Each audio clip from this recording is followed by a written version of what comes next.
So, in this video, I'm going to be talking about motivation and specifically motivation as it relates to improving your social skills, right? Because there's like one mindset that I feel like is really, really key if you want to be like world class with your social skills, with your public speaking, with your charisma, with your ability to connect and meet people and everything else, right? That mindset is the belief that you can and will make it in the long run, right? When I feel like when you have that firm commitment and belief, that real internal sense that you can and will make it out the other side, that is what is going to propel you. That's what's going to tell you to keep getting back up anytime you get knocked down or get off track or anything else happens that kind of doesn't go your way, right? That belief that this is just temporary, I'm committed to this for the long term, for the long haul, and I will get to where I want to get to. That is what will pull you through. However, one thing I want to mention, which I was kind of inspired to make this video because I was listening to the book Good to Great by Jim Collins, right? Talking about what separates the truly great companies from the other companies that are similar but that are just good, right? And in the book, he's interviewing someone who was a prisoner of war during the Vietnam War, right? Who was a prisoner of war for years, tortured many times, but kind of in his imprisonment helped others make their stay as best they could, right? They're all prisoners of war. It's not a nice stay for anyone, but kind of he helped coach people and do other things to help them get through and make the best of their time as they could. And one thing that this person said, I want to say it was a general, even that this general said, was that those that didn't make it were the optimist, right? The people who thought we're going to get out by Christmas because Christmas would come, they wouldn't get out. These folks would feel bad that, right, this date, this milestone that they had set was not reached, that their condition was not improved or changed in any real noticeable way, that they may then, you know, push that date back and say, okay, we didn't get out by Christmas, but by next Christmas we'll be out. And then, of course, when next Christmas came and went and they weren't out again, that it was again a setback. What he said was that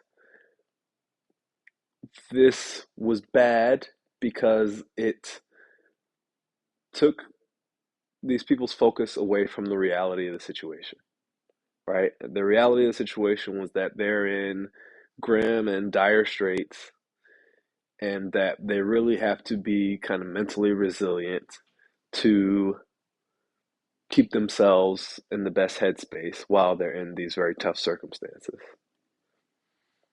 So, right, this combination of long-term belief that you're going to make it through and also this recognition of reality, right? And you've heard it said by other people, reality is the best medicine, but pairing both of those things together are the two ingredients that will help you improve to become as good as you want to be, right? Or as good as you can be, maybe. Of course, depends on your goals and everything else, but it'll help you get to where you want to be, right? If you can't get to where you want to be, but you end up getting to as good as you can be, well, that's where you really want to be, as good as you can be. You can't be any more than yourself. So, anyways, the point is, those are the two ingredients that need to come together in order for you to feel like you are truly committed, right? And I mentioned in the other video I did about the kind of introducing the field reports that, I was feeling a bit of imposter syndrome. And although I had the belief that I'm going to stick with it, I'm determined, I will get to where I want to get to, it may take years. I may need coaching along the way. I may have to get, knocked down hundreds and thousands of times to get back up. It may be a slow inch by inch crawl instead of a walk or a jog or a run.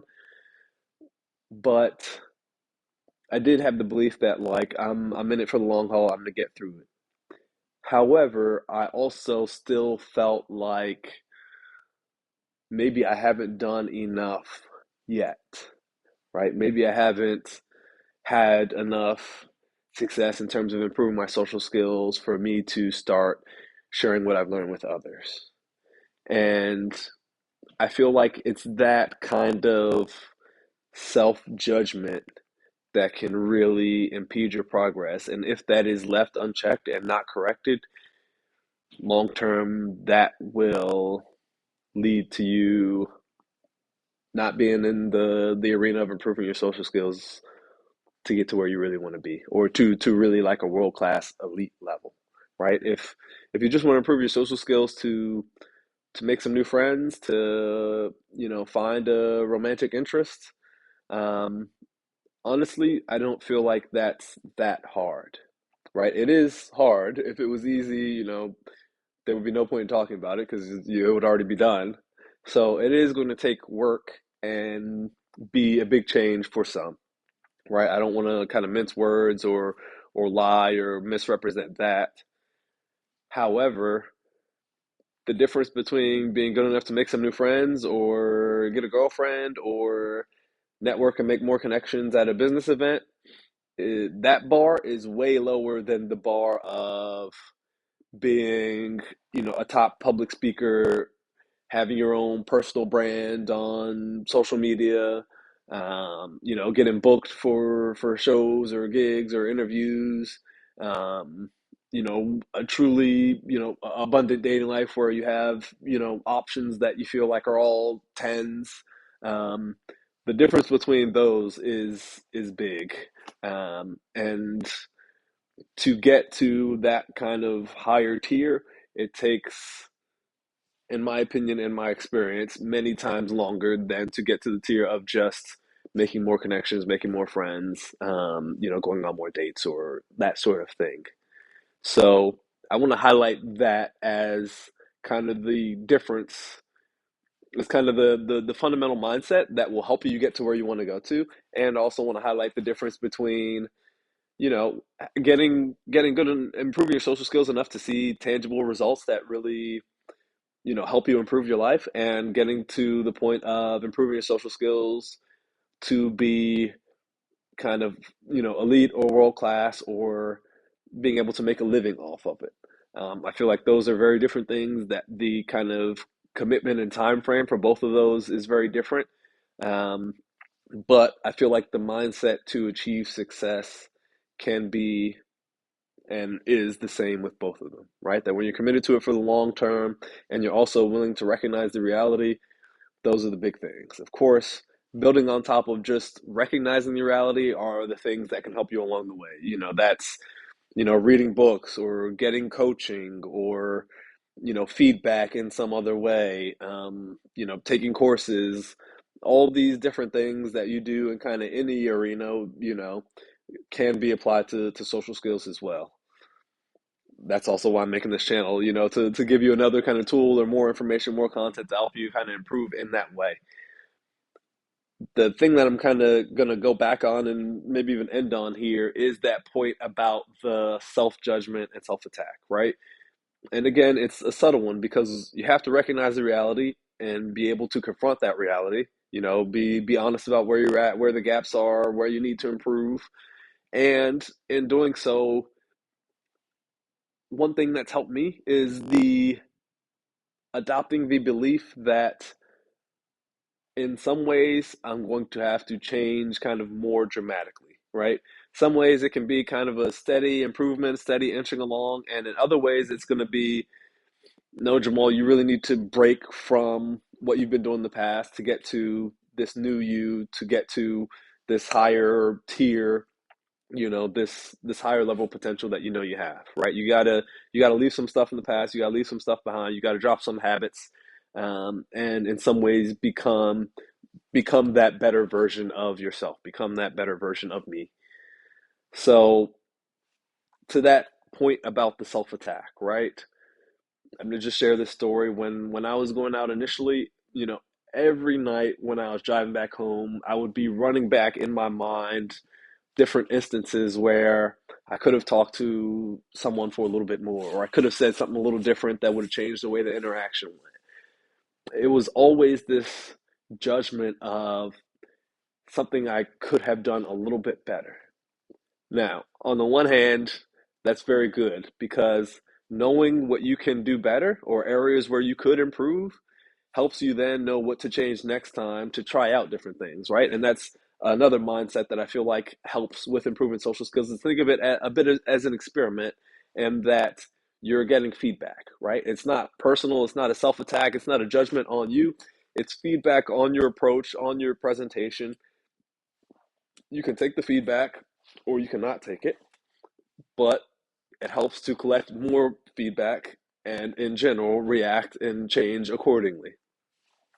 So, if you can get to that point where you're taking the feedback and you're not taking it as a rejection, that is huge, right? So many of the people I talk to who want better social skills end up feeling, rejected or put down or not included or like an outcast or something else.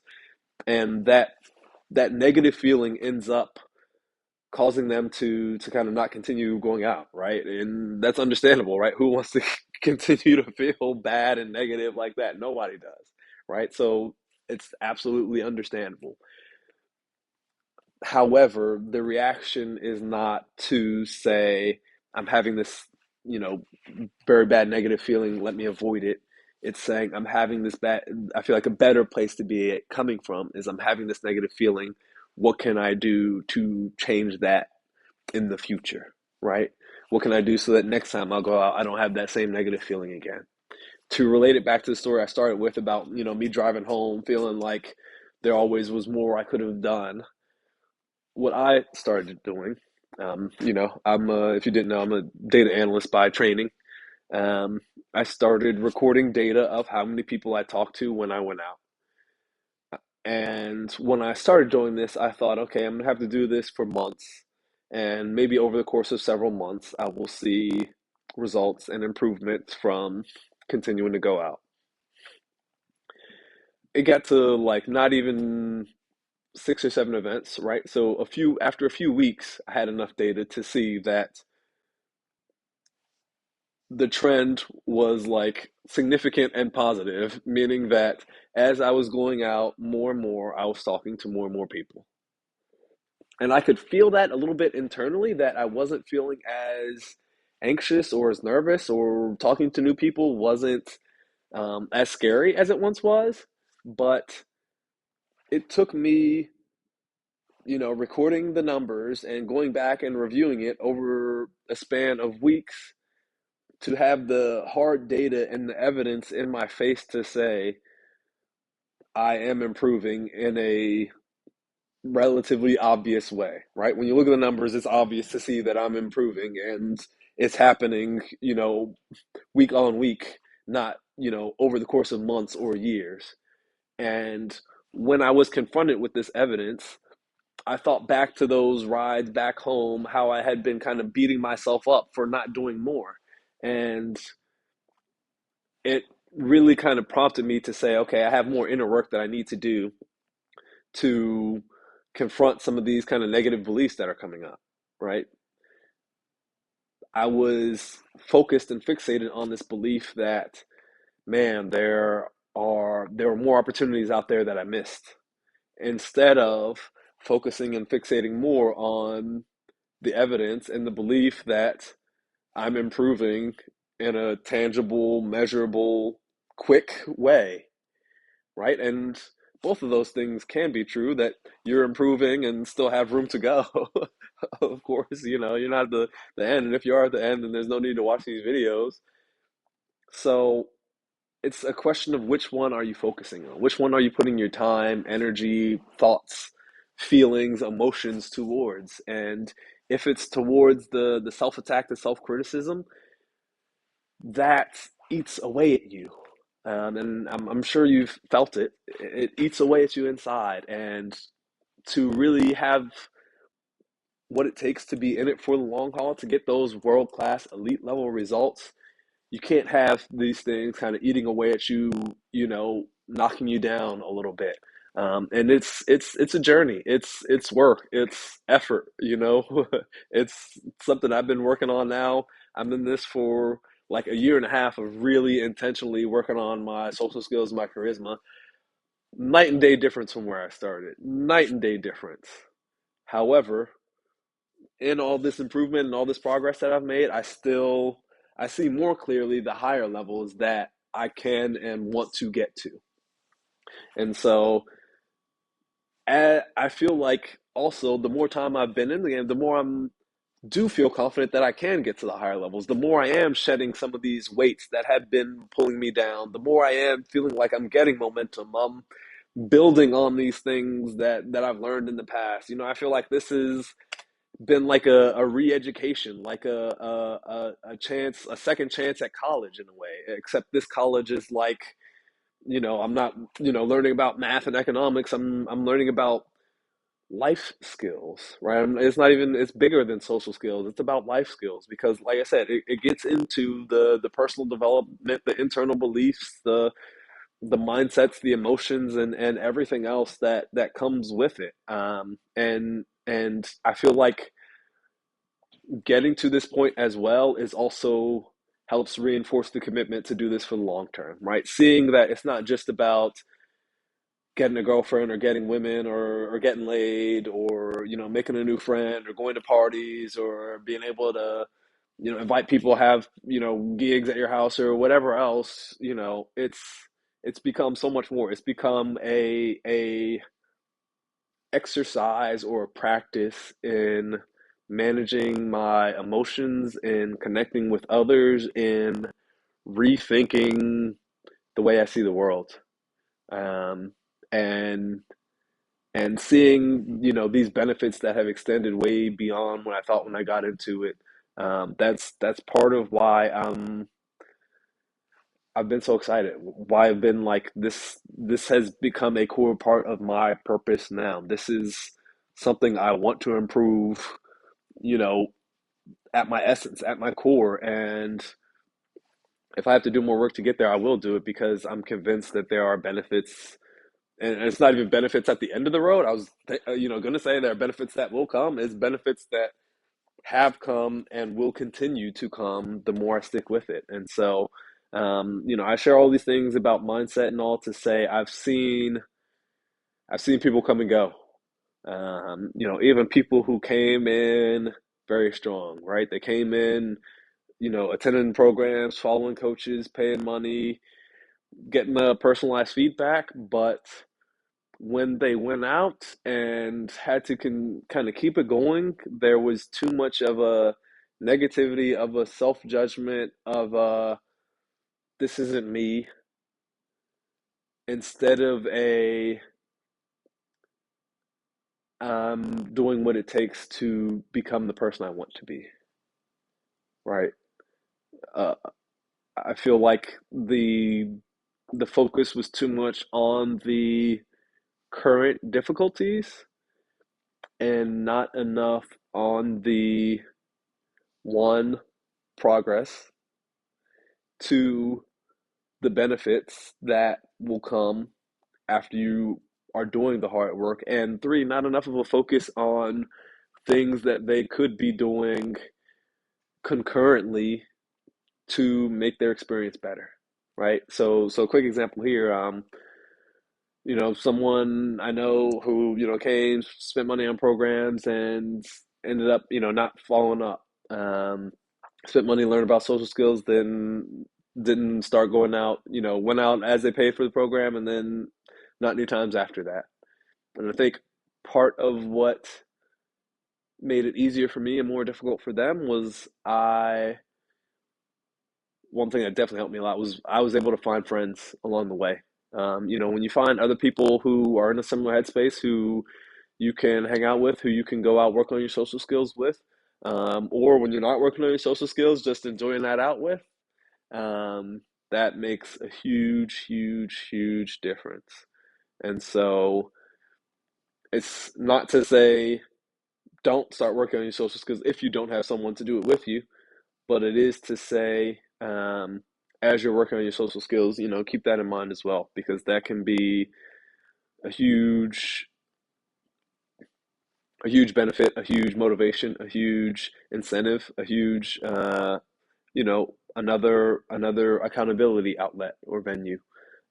So there are a lot of things that can be done to kind of make this journey easier. And I mentioned a lot of them in this video, and the big thing I would say is to really think about the benefits that could come or that you would want from working on your social skills and your charisma and everything else, and ensure that like you are capturing kind of the full breadth of those benefits, right? See some people who have improved social skills, who have everything else, hear about their lives, their lifestyles, and then think of those. There may be what you find is that there are some benefits you hadn't thought about yourself. And because I feel like when you can really think, okay, there's a lot for me to gain from this, and you find the different ways to make it a little bit easier as you go along, you start to change the way you think, change some of the mindsets and thought patterns that you have, and then keep coming back to that commitment, that resilience of I'm committed to this for the long term, then like it's only a matter of time. And when you get to that really internal belief, that knowing that like it's only a matter of time, I will improve, I will get there, the sky is the limit. Like you end up feeling so much better about what you're doing that it's a huge weight lifted off your shoulders. It ends up coming across in the way that you're interacting with others in terms of, a greater sense of calm, not just when you're interacting with others, but in your life in general. And again, it ends up, I end up circling back to it again, that this is not just about improving social skills, it ends up impacting your life in general. And so I'm glad that you're interested in the journey. I'm glad you've been watching this video for this long. I'm hope that it's helped. This is stuff that's taken me a lot of time to come to. And so if I can instill it in you and get it to you that little bit quicker, you'll end up reaping the rewards, and it's a win-win. So thank you. Take care and keep at it. I love you.